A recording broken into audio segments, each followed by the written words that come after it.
ഇന്നത്തെ ഫിനാലെ കഴിഞ്ഞാൽ big boss വീട് ഒരു പ്രേതാലയമായിട്ട് മാറും. അപ്പോൾ ബിഗ് ബോസ് ചോദിച്ചു, നിങ്ങൾക്ക് ഇവിടെ എന്തെങ്കിലും വസ്തുക്കൾ നിങ്ങൾക്ക് ഇഷ്ടപ്പെട്ടാൽ ഞങ്ങൾ തരുന്നതാണ്, അപ്പോൾ അതുകൊണ്ട് നിങ്ങൾക്കൊന്ന് പറയാമെന്ന് പറഞ്ഞു. അനുമോളെല്ലാം കൊതിയാണല്ലോ. അവൾ പറഞ്ഞതെന്ന് വെച്ചാൽ ഞാൻ നിൽക്കുന്ന മരം അവൾക്ക് വേണമെന്നാണ് പറഞ്ഞത്. ഇനിയിപ്പോൾ ബിഗ് ബോസിൻ്റെ അതിൻ്റെ ആധാരം ചോദിക്കാൻ ഭാഗ്യം. ബിഗ് ബോസ് പറഞ്ഞ് ചെറിയ വല്ല സാധനങ്ങൾ ചോദിക്കുക.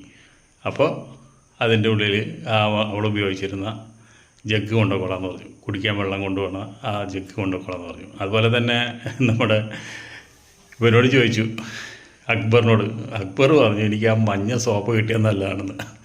ആഗ്രഹങ്ങൾക്ക് ഒരുപാട് വലുതാണ്. ബിഗ് ബോസിൻ്റെ ഓർമ്മയ്ക്കായിട്ട് എന്തെങ്കിലും വല്ല സൂനിയർ ചെറുത് എന്തെങ്കിലുമൊക്കെയാണ് ബിഗ് ബോസ് ആഗ്രഹിച്ചത്. പക്ഷേ ലാസ്റ്റ് ഒരു ചോദിക്കലൊക്കെ ഈ വീടിൻ്റെ ആധാരം വരെ ചോദിക്കുന്നു തോന്നുന്നുണ്ട്. അപ്പോൾ അതുകൊണ്ട് ബിഗ് ബോസ് വേഗം അത് നിർത്തി. എന്തായാലും അൺഒഫീഷ്യൽ ഈ വോട്ടിൽ ആരും വിശ്വസിക്കരുത്, അത് തട്ടിപ്പാണ്.